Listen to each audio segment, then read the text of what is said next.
นี่พร้อมเสิร์ฟแล้วทุกคนมาบัดนี้มาโอ้ดอกเต็มว่าโตญาติไปว่ามาผู้ประหยัดเอาไปทับมาบัดนี้14ทุกคนกินปิ้งอีเห็นน้ำกันมื้อนี้ก็นี่ตับหวานก็มีถือว่าอาหารเกิดมื้อนี้แต่ละมื้อกินแต่1เฮ็ดจนสิเป็นเต่า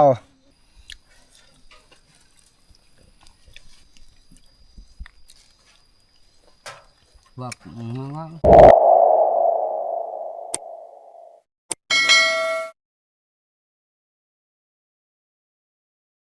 สบายดี FC เบิร์ดสุขุสุคนเนาะบ่ว่าสิเป็นทั้งพังไทยและทั้งมีกาเนาะมื้อนี้การในพันเองยังอยู่ป่าทีมงานเมื่อเบิดแล้วทีมงานก็ได้มื้อนี้การในพันก็สิเมื่อนำหั่นแหละที่จริงก็ในพันก็ว่าสิบ่ได้เมื่อได้มื้อนี้แต่ว่าแม่น้องมิ้วโทรนำนะว่าถ้าแม่เพิ่นบ่สบายสิพาถ้าแม่ไปหาหมอเนาะมื้อนี้ก็สิกลับบ้านทุกคนจำเป็นแหละเนาะแนวเฮาบ่อยู่ดีไม่แห้งนะแต่ว่าคืนนี้การได้พานไปไต่ตากะมานี่เห็นมาตัวหนึ่งก็ยังบ่ทันได้สำเร็จอิหยังดอกเนาะมีแต่ว่าตื่นเช้ามากะสิเผาเอาหนังกรอบเนาะกินข้าวกินน้ำแล้วก็สิขึ้นเมื่อบ้านเฮามื้อนี้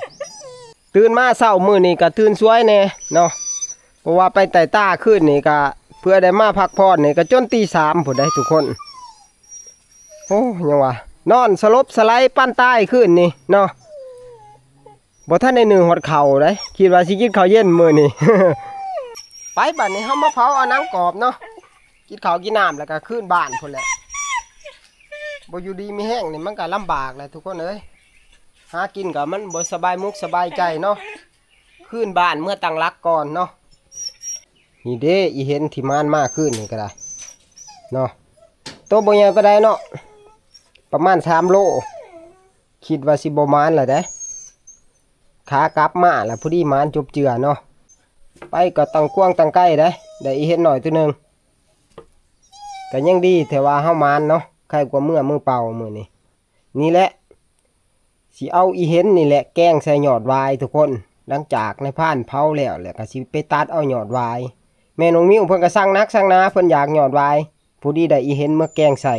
หรือว่าอ้อมใส่ก็แซ่บนะไผ่กับชุดหมอดเบิดคืนนี้บ่ได้วนน้ำพื้นน้ำไผ่นะมันเมื่อยแห้งได้คืนนี้ไปจนหอดตี 3ไปผักผ่อนพวกบ่พ่อ2 ชั่วโมงนะผักผ่อนอยู่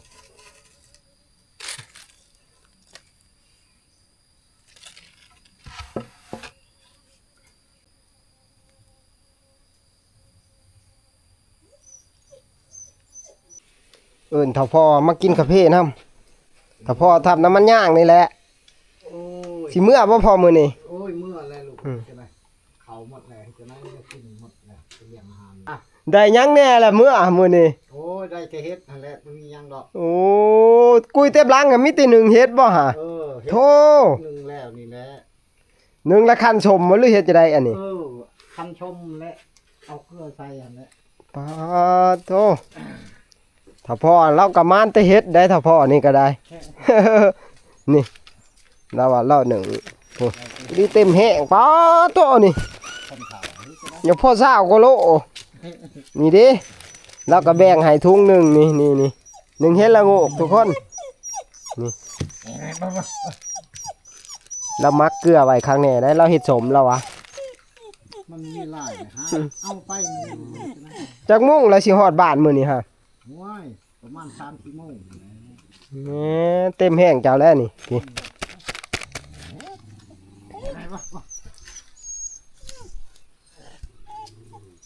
หรือว่าอยู่กินข้าวน้ำก่อนบ่กินแล้วกินเฮ็ดอย่างว่าสิปีกนี่เห็นอยากคอยมือคนเฒ่าโอ้นักล่านี่ก็มีแต่โตโหดๆมันอยู่บ่มานี่บ่ไปครัววานนี่ก็ไปบ่พอบ่มันบ่ออกบ่หรือจะได้นี่แหละกูก็ย่อมไปผู้เดียวก็ไปบ่ทันว่าเดือนบ่ทันอันนั้นว่ามันบ่ออกเดือนตัวนั้นมาเดือนนี้คือเก่าเนาะจังหวะแล้วกูก็ย่อมเลยบ่คันว่าเอาเฮ็ดเนาเอาเฮ็ดอันนั้นบ้านแต่บ่หลายดอก อันนี้เฮ็ดบ้านก็เอา เฮ็ดบ้านเฮ็ดจุ่มเอาเบิด เออ ไปเอิ้น ยันมันบ่ได้ที่ลูกก่อน เอิ้นเอาเบิดเด้อมาเจ้าเด้ออ้าวบ้านนี้ถ้าพ่อแล้วก็เมื่อแหละบ้านนี้เฮาก็สิเริ่มเผาอันนั้นกรอบเลยเนาะติดใต้อีโตนเราได้แต่พ่อก็ได้ เจือเฮ็ดเนาะเต็มแห้งแล้วก็ได้ แล้วดูเฮ็ดเราก็เอาเต็มหมักเนาะ เอาเต็มแห้งแล้วฮะสมคนเฒ่าแหละเนาะเราก็สิออกล่าหาอิหยังก็ยากนะมื้อนึงนี่เรากินข้าวน้ำเราก็บ่กินนะเราเผาอย่างมื้อเนาะนี่ก็เสร็จสวยเลยเพื่อนในพานแล้วนี่ก็หม้ออยากเพชรพุ่นแหล้วเนาะพอนั่งกรอบเลยบาดนี้อยากกินข้าวเลยทุกคน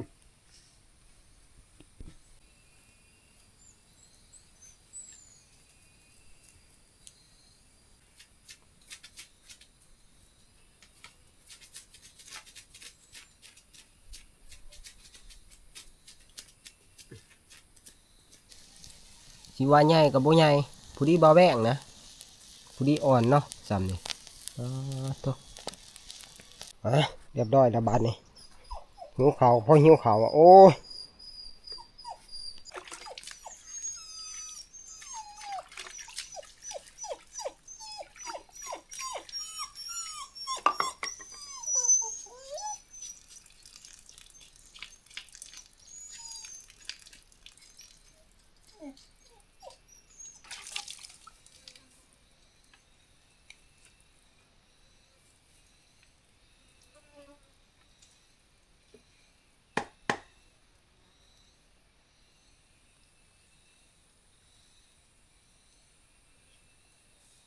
เรียบร้อยแล้วทุกคน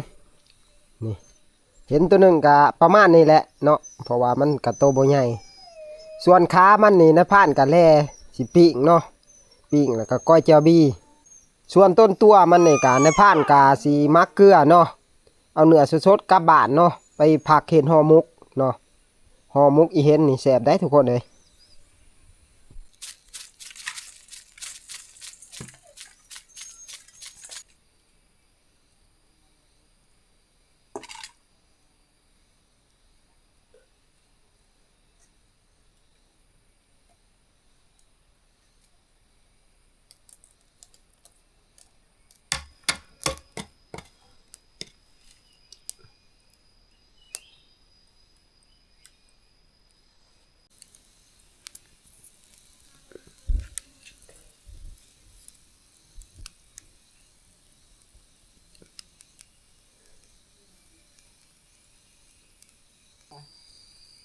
ปิ้งเพิ่มอีก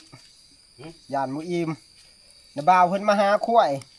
ปิ้งเพื่อเพิ่นมาแวะกินข้าวเที่ยงน้ำมื้อนี้ที่แรกว่ากินคนเดียวเลยปิ้งแค่2ขามันบ่อิ่มที่เนาะเห็นตัวน้อยๆนึง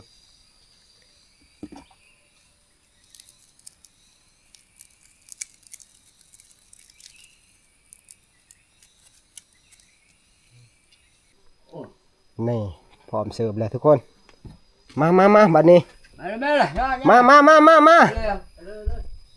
ห่วยว่าสั่นได้ปิ่งเพื่ออะไรนี่ว่าสั่นมาได้2หีบพี่ทานจะกินเจาะชาในฟุตปั่นยังดีปั่นของแดงแข็งลูกกินก็ไม่ได้จะกินจะใช้ก็มัว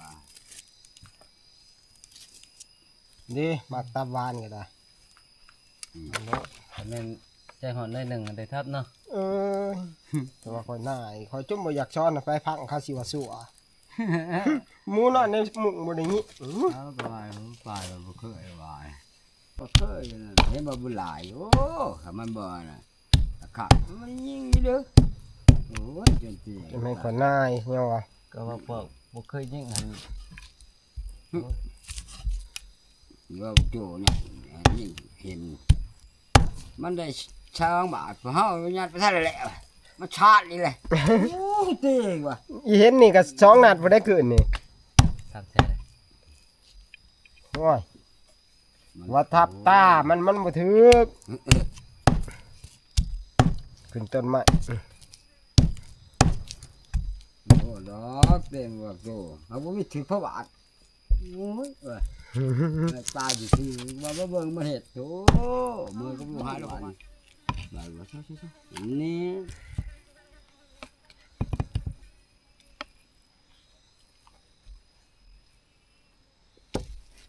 ่ กิน เอา ทำอะไร โอ้ตะวัน ตามแจมักนี่เขามาบ้านนี้14ทุกคน กินปิงอีเห็นน้ำกันมื้อนี้ก็นี่ตับหวานก็มีถือว่าอาหารเกิดมื้อนี้แต่ละมื้อกินแต่1เฮ็ดจนสิเป็นเต่ามื้อนี้ก็ไข่แน่มานี่ปิงซ้ำล่าเลยเอากินนะบ่าวกิน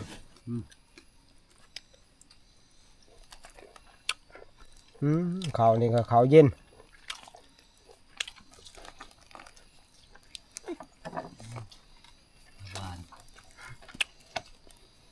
โอ้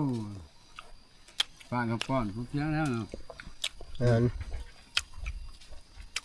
ปิ้งอันปิ้งชุกลายบริแสบได้ แน่น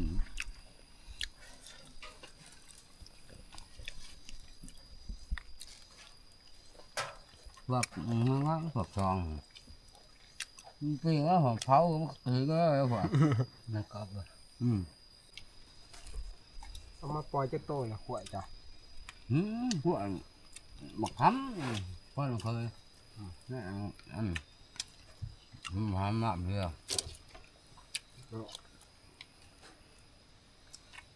ย่านนี้ ไม่จัดปีเลยเราฝันมากมานี่ยังต่างของพระทำเลยเรื่องว่าเรื่องก่อนเรื่องว่าเราจุดต่างโอ้ยเด็กมาตื่นที่ไหนเด็กเที่ยวไปที่เก่าเที่ยวเลยทางตื่นนั่งเลย มาเมียอยู่นี่ก็ลูกก็จนใหญ่เที่ยวเลี้ยงกล้วยอยู่นี่ยังสิว่าลืมทะ ยังจะไม่อีกว่ะ มันปานใดเห็นเพิ่นเนาะน้ำมันบ่ทันหลาย อะไรเพิ่มเยอะมากเลยฮะขึ้นเยอะแต่เสาตัวมันหน้ามากกว่าท่านกูประมาณแต่หน้าเนี่ยเจ็บบ่ มันหลังจากที่เฮากินข้าวกินน้ำแล้วเฮาก็สิออกไปตัดเอายอดวายเนาะยอดวายก็อยู่บักไก่มันเฮ็ดจะได้ไก่ก็ไปแนวเมียอยากจำเป็นแหละทุกคนเลย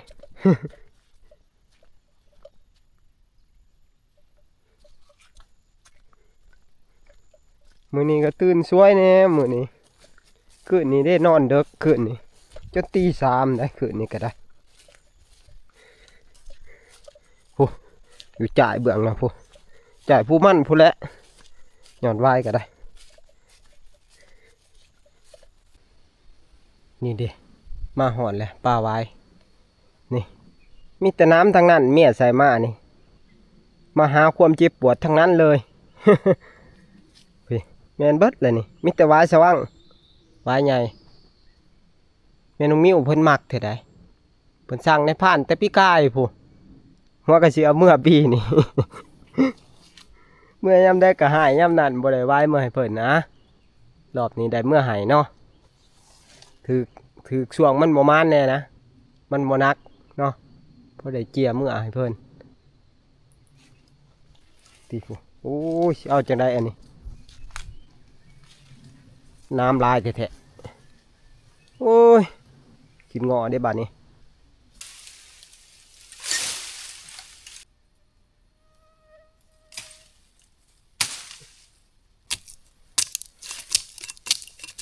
ข้าสีสอมเอาแต่หยอดมันเพื่อบอกให้มันนักเอาแต่หยอดอ่อนมัน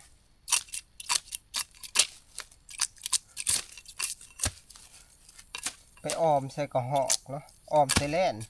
สุดยอดได้หรือว่าแกงใส่ไก่สุดยอดคือกันสุดยอดไว้ รสชาติมันสิออกคมอ้อยๆ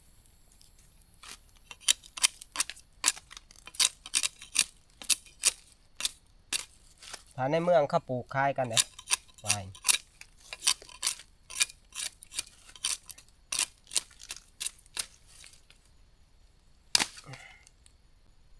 พื่อสิได้กินได้ยาพูได้เลือดเลย ต้องมีเลือดงานนี่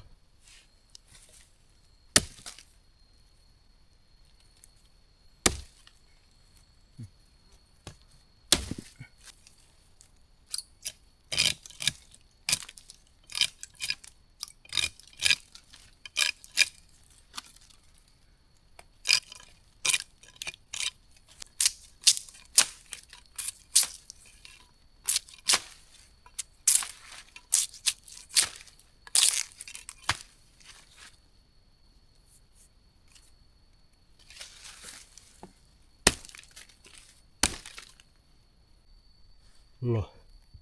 ประมาณนี้ทุกคนนี่ก็แกงได้ฮอด2เทื่อเด้แต่เฮาใส่หลายมันก็สิคมเกินไปเนาะแกง2-3เทื่อพุ่นแหละนี่ก็ได้อ่ะพอดีกำแห้งบาดนี้ ไปเมื่อบาดนี้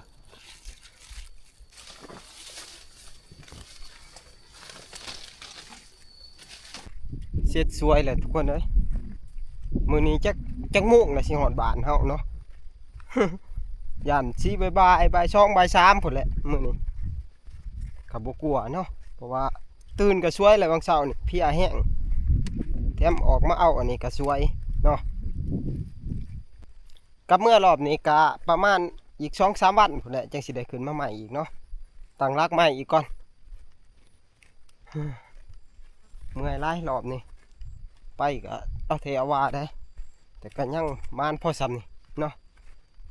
ยังดีแต่ว่าบ่ได้เมื่อมือเปล่าเลยผ่านกับมานอีเห็นตัวหนึ่งเนาะ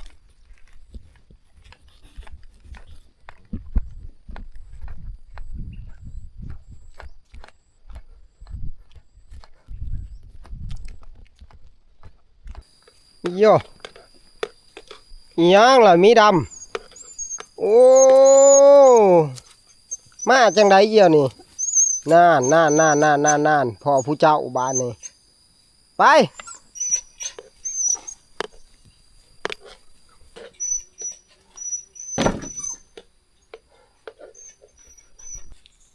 นี่บักมีดำมันมาหาเจ้าของทุกคน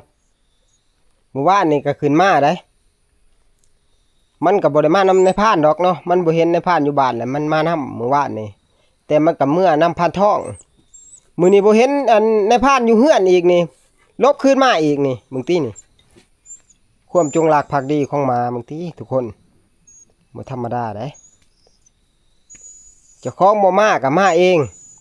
เจ้าของบ่อยู่ก็มานำนี่บ้านนี้มาหอนห่างหอดเที่ยงแล้วก็มีแต่สิกาเกียมเมียนสิ่งเมียนของเนาะเกียมเครื่องเกียมของกลับเมื่อบ้านเฮาเอาอีกแล้วบักมีดำนี่เพิ่งมาหอดบักนึงนี่สิพาเมื่ออีกแล้วโอ้ หมู่บ้านนี่ก็มาแล้วมานำในพานแต่ว่าลบเมื่อน้ำพันทองอีกเพราะว่าอันพันทองเพิ่นอันมีม้าแม่นะมันเมื่อน้ำม้าแม่พออันบ่เห็นในพานเมื่อก็ลบมาน้ำอีกนี่มาน้ำก็สิพาเพิ่นเมื่ออีกนี่เอาเบิ่งเอาแต่แม่นเพิ่นดูย่างเรื่องคองนี่ก็ได้แหละ วายตกแล้ววาย นี่เอาเมื่อเมียคอยยังไว้ อะไรเนี่ยมักใกล้ไม่ได้กินเบียร์แล้ว โอ้ย รู้กูแต่ว่าคอยจมอยู่บอนเจ็บบอนปวดมักใส่ไฟแต่แท้ๆนี่อันนี้ในเลือดได้ของเสานี่ โอ้ยเหาวันนี้โอ้เนาะแล้วแถวปักผุแถวตั้งเอาเลยเมาหนาคนนี่ขาดบ่ได้ดูคือมันยาวได้อีเห็นหน่อยนะลูกมัน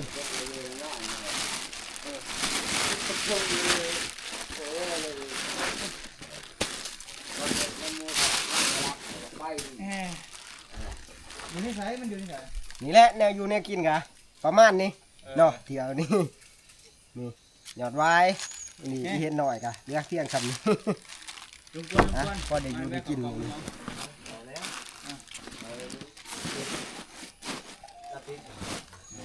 ถ้าบ่ได้เมียนี่เมียหายเด้ยอดไว้นี่เขาสั่งมาปีนึงแล้วหัวก็ได้ปีนี่ ถ้าว่า ว้าวนี่ก็เป็นไปบ่ได้ที่เนาะเนี่ยกระทึก ไปบ้านนี้เมื่อป้าก็เด้อบ้านนี้เด้อให้ละบ้าวเพิ่นอยู่เที่ยงเพิ่นมาหางัวหาควายเพิ่นนั่นแหละ ทำตัวแบบนี้เขาแบบว่ามายึด ไปบ้านนี้โอ้เพื่อได้ออกเที่ยงพวกนี้ก็จนค่ำแล้วเด้เพื่อสิฮอดอันจุดหมายปลายทางนี่ก็ห่วยอยาก4 โมง 5 โมงพุ่นแหละเนาะมื้อนี้ฮะค่ำก็สร้างมันคอยย่างเมื่อนี่แหละเพราะว่าเหงื่อแห้งเฮานี่มันก็ทดถอยเด้เฮาก็หิวอยู่หิวนอนนั่นแหละหลักๆก็ได้พูดบักไล่ย่างก่อนแหละบักไล่นี่ก็ขึ้นมาของเสานี่โลกนี่แหละบักไล่นี่ก็ได้มาเอิ้นเอาเจ้าของไปไล่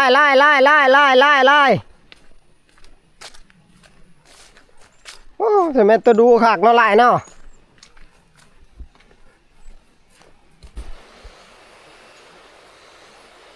ไปขามไล่โอ้หมอนี่ญาติน้ำเด้อหมอนี่ตามมา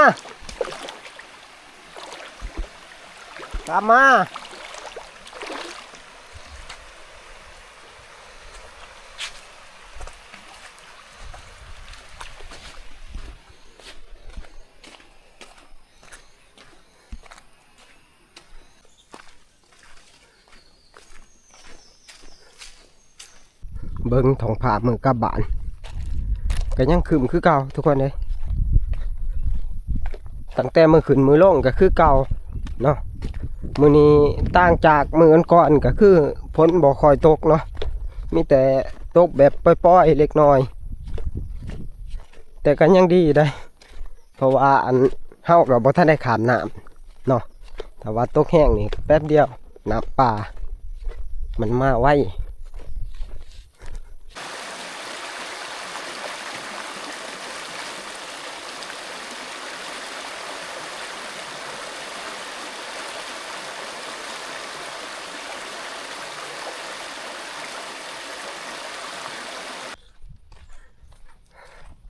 โอ้ป่านนี้จังสิเห็นหน้าแดดเนาะฝนตกมานี่กะเป็นเดือนเลยได้ทุกคนอย่าเข้าเดือนเลยเนาะยังบ่ค่อยเห็นหน้าแดดเนาะมาวันนี้เพิ่งเห็นแดดเป็นวันแรก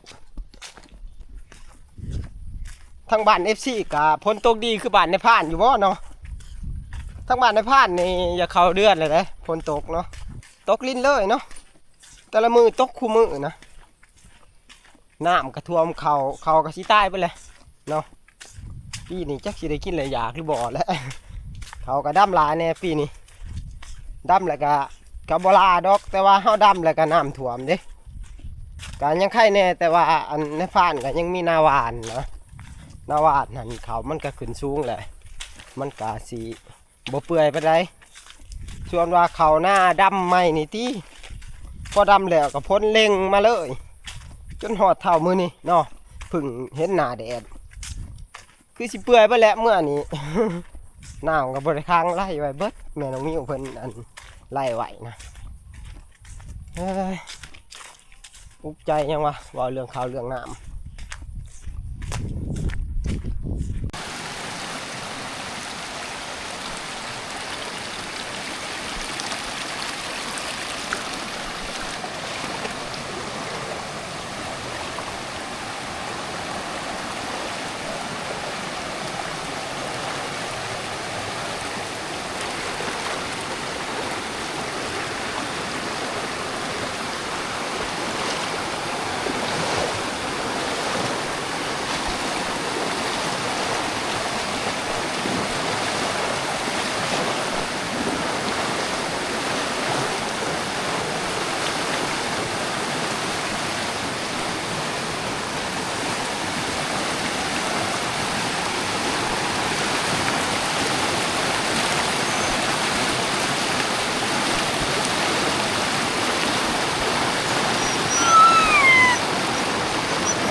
จังไดอันนี้มาว่าย่านน้ำบัดนี้มา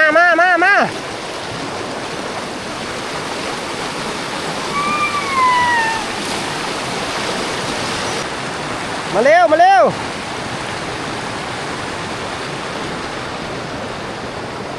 มักมีดำย่านน้ำแล้วบ่หานขามมักเศร้านี่มันหานขามมาจะได้ซะโอ้บักอันนี้ซ้ำอ้อย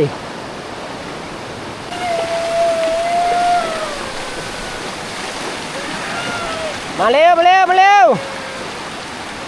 มาไว้มาไว้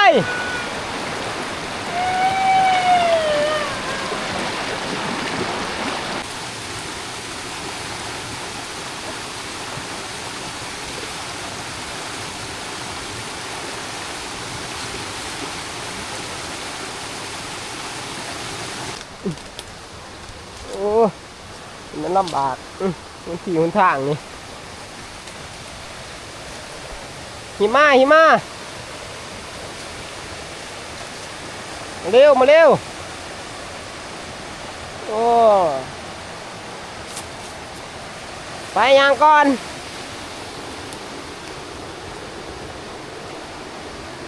พักผ่อนก่อนทุกคนเลย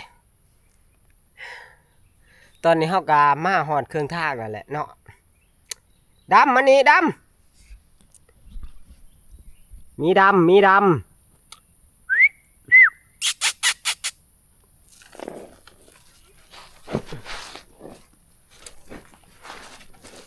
มันนี่โอ้หมอนี่ซ้ำอ้อยอีหลีตัวมาบางเช้านี่บ่เห็นสิห้องสิให้อีหยังอันนี้เฮ็ดคือบ่หานขามน้ำนี่โอ้หมอนี่ซ้ำอ้อยแล้วหมอนี่หืมเฮ็บนี่จับนี่ไปย่างเส้นทางเฮายังอีกยาวไกลเด้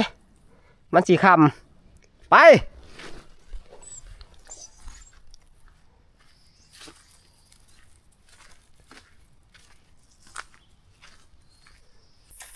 น้ำนี่ก็น่านบกขนาดเนาะยังดีแต่ว่าเฮาขามได้หั่นแหละบกสาลีเนาะเพราะว่าพ้นมันก็ตกลิ้นเลยแต่มือขึ้นพวกสาขาใหญ่สาขาน้อยไล่มาโฮมกันแล้วก็เฮ็ดให้มันบกสาน้ำก็ได้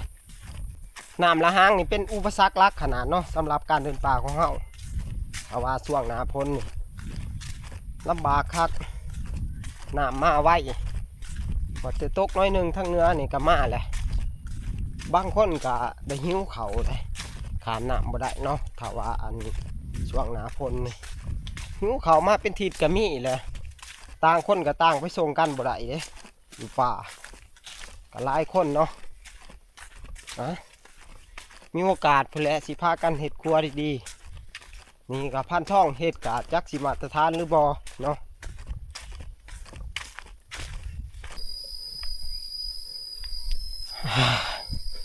หอดลังพูแหละทุกคนโอ้คือบ่ลงแล้วมีดำฮะลงแล้วแม่ลงไปพักผ่อนอยู่ถ้ำไปป๊าดโธ่โธ่มีตึงว่าชาวบ้านเพิ่นมาหากินหน่อไม้แถวจ่ายผู้นี่มุงมังเลยบาดนี้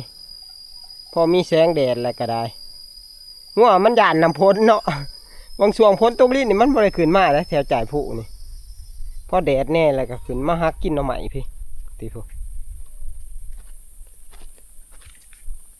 ไปลงมามีดำ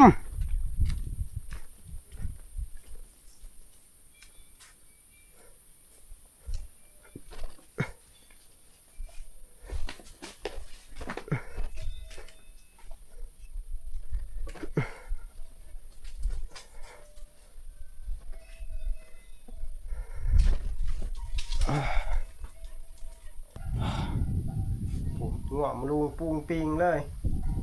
พักผ่อนอีกจังหน่อยทุกคนเลยซ่อมมือเอาแห้งก่อนจังลงบ้านนี้ก่าวข้ากับสีบออกเลยว่าสีโทรให้แม่น้องมิ้วมาหับจักเพิ่นสีว่างหรือบ่ว่างนะถ้าเพิ่นว่างก็ใครอยู่เพราะบ่ได้ย่างเมื่อบ้าน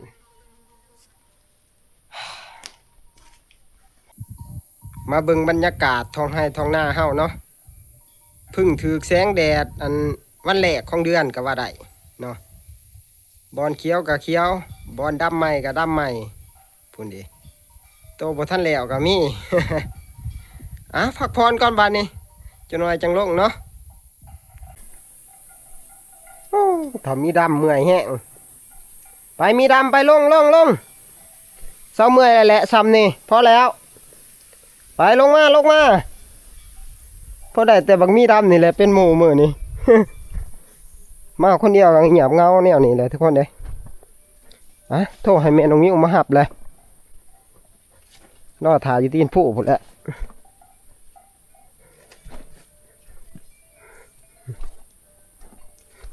เบิดหน่อไม้เหี้ยเท่านี่หน่อไม้ปอนัวกินเบิด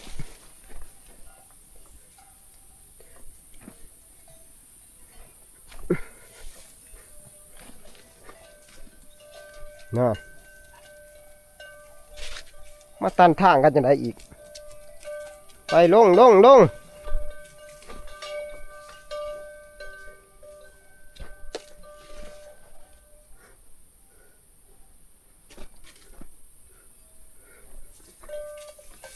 หมอนี่ยานงัวเฮ้ยโอ้โหมันเตะปากก็ได้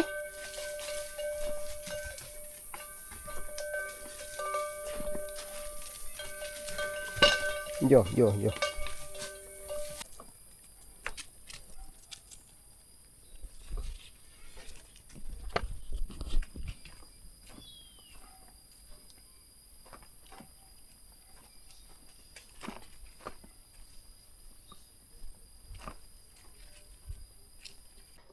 ลงมาหอดดิ้งเพียงแล้วบานนี้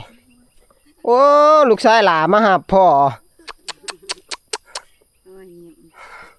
บอกขมานบอกเพิ่นว่า ฮะ เอ้า มาอีหยังหมอนี่มาให้โยงครบอะโอ้อะบัดนี้มีแห้งแล้วบัดนี้โอ้สังกะละได้ย่างตัวนี้เมื่อหาบ้านนี่เป็นครึ่งกิโลพุ่นได้เอ้าบัดนี้เดินทางมาฮอดนี้กันนายพันเองก็สิปิดคลิปไว้เพียงสนิแล้วเนาะมีแต่ว่าไว้พอกันใหม่ในโอกาสหน้านะคือคลิปไปป่าถ้าว่ามันว่างนะถ้าว่าบ่ว่างก็สิได้อยู่บ้านนั่นแหละเนาะพอกันคลิปหน้าทุกคน